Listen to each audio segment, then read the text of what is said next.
ऐसा बहुत दुख की बात है और बहुत दर्दनाक की बात है। आज महाप्रभु श्री जगन्नाथ जी का रथ यात्रा है और रथ यात्रा शुरू नहीं हुआ। हमको पता चला रथ यात्रा शुरू नहीं हुआ, महाप्रभु जी का रथ खींचा नहीं गया, उससे पहले स्टाम्पेड शुरू हो गया और उस स्टाम्पेड में 3 आदमी अब तक मृत्युवरण कर चुके हैं, मर चुके हैं और 200 से ज़्यादा लोग घायल होकर मेडिकल एम्बुलेंस आ रहे हैं। बड़े दुख की बात है, रथ यात्रा शुरू नहीं हुआ, कुछ कार्यक्रम जगन्नाथ जी का स्टार्ट नहीं हुआ, उससे पहले स्टाम्पेड होता है और 3 अनमोल जीवन चला जाता है। इसका व्यवस्था के ऊपर आँच आता है, व्यवस्था के ऊपर सवाल आता है। बार मुख्यमंत्री जी की मीटिंग कर रहे हैं, आईन मंत्री मीटिंग कर रहे हैं, जो 15 दिन से ज़्यादा दर्जनों ऑफिसर पुरी में डेरा दे रहे हैं। पिछले साल भी इसी वजह से 3 आदमी का मौत हो चुका था, उसको भी पुरी वासी उड़ीसा के लोग रिकल कर रहे हैं। जैसे गलती दोबारा राज्य सरकार जिला प्रशासन मत दोहराए, लेकिन पुरी का जो रिव्यू मीटिंग है उसमें पुरी आके आदमी का कोई बात नहीं सुना। कैसे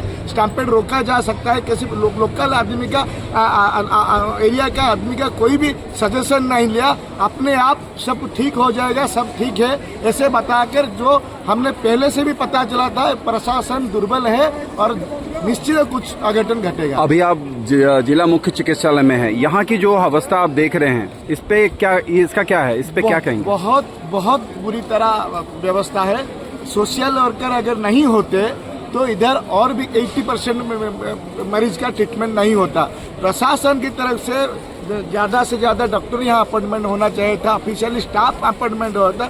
सोशल वर्कर तो उड़ीसा के विभिन्न स्थानों से आए हुए हैं, वो क्या करेंगे? वो सिर्फ स्ट्रेचर में एम्बुलेंस से मरीज को लेकर जो स्टाम्पेड में जख्मी हुए हैं उनको लेकर ठीक जाए, कहाँ जाएंगे, किसके पास जाएंगे, डॉक्टर कहाँ पर है, कहाँ पर ट्रीटमेंट होगा, वो किसको कैसे उनको पता चलेगा? वो जो व्यवस्था है हेल्थ मिनिस्टर को बार बताया गया है कि वो इधर एक भी आप कोटेशन भी नहीं पाएंगे, एक भी लिखा नहीं पाएंगे इस तरफ जाने से ट्रीटमेंट होता है, इस तरफ जाने से ट्रेसिंग होता है, कुछ भी कैटलॉग नहीं लगा हुआ है। जो सोशल वर्क है वो भी मरीज को लेके कहाँ जाएगी, किसके पास जाएगी, डॉक्टर कहाँ पर बैठा है, वो भी उनको मिल नहीं रहा है।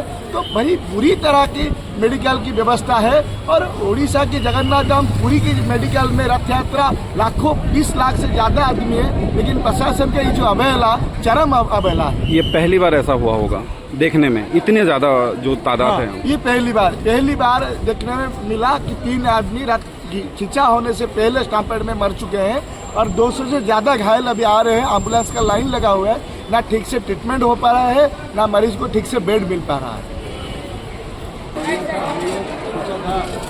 हम लोग का मन्नत था, नारियल करूँगा जगन्नाथ जी जाने का बाद, तो जगन्नाथ का बहुत लेट किया है। हम लोग सोचा थोड़ा आगे जाएगा, आगे जाके दर्शन करेगा। दर्शन करने का टाइम में बहुत आगे चला गया। अच्छा, बहुत रास्ता धक्का मारा सब ने। अच्छा, तो अभी मैडम की हालत क्या है? अभी मैडम की हालत कैसी है? अभी मैडम की हालत कैसी है? हालत अभी उसका ठीक नहीं है, फिर भी बात कर पा रहा है। अच्छा, मतलब यहाँ एम्बुलेंस में डालने का साथ साथ ऑक्सीजन दिया शायद। अच्छा, तब जाके इनका थोड़ा ठीक है सर, ठीक है सर। मेरा नाम आकाश। क्या था ये पूरा मंजर जो आपने देखा?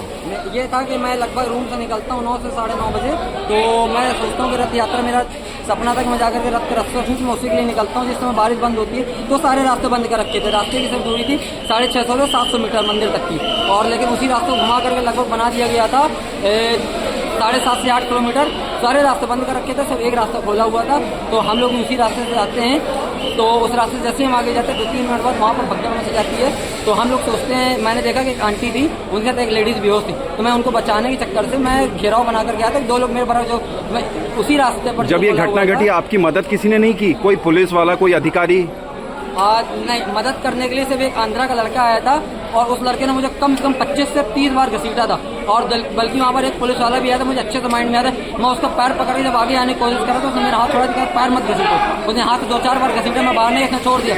बल्कि इससे अच्छा आंध्रा का लड़का जिसने मेरी मदद की। लेकिन मैं दिल से धन्यवाद करता हूँ यहाँ आर्मी जो लगी हुई है, उन्होंने आकर के पूरी जो मामला था तो पूरा आसपास में कोई पुलिस वाला, आसपास में जो पुलिस वाले तैनात थे, आपने उनसे कोई आसपास में कोई पुलिस वाला नहीं था। थोड़ा सा आगे 200 किलोमीटर आगे, मैंने उनसे बोला जाओ आगे जाओ, भगदड़ मच गई है, यहाँ पर आराम से बैठे हो, तुम लोग यहाँ क्या कर रहे हो? तो बोला मेरी ड्यूटी है, मैं यहीं पर ही रहूँगा। वहाँ पर कोई बैरिकेड करके नहीं रखा था, सिर्फ एक रास्ता खोला। वो सबसे बड़ी भगदड़ का रीजन था यहाँ का पुलिस प्रशासन, क्योंकि वो एक्टिव नहीं था उस चौराहे पर। अभी यहाँ पे आपका कौन है? हॉस्पिटल में आप आए हुए हैं? हॉस्पिटल में था कि अभी आगे हम लोग, मेरे माइंड में बार बार वही अंकल आ रहे थे जिसको मैंने देखा था, मुंह से झाग छोड़, मुझे नहीं लग रहा था कि शायद वो बच्चे भगवान के पास बच गया हूँ। तो मैंने इसी चक्कर से उनको देखने के लिए आया, तो उसी रास्ते पर जब वापस मैं उस रास्ते पर जाने की कोशिश करता हूँ तो पुलिस वाले मना करते थे। मैं उससे पूछता हूँ तो भाई आगे सब ठीक थे, जितने लोग सब बच गए। कह रहा भाई मुझे कोई जानकारी ना, मैं वहाँ गया, मेरी ड्यूटी यहीं पर थी। मतलब एक बार पुलिस वाले वहाँ देखने तक नहीं गए व्यक्ति सही सलामत था या नहीं था।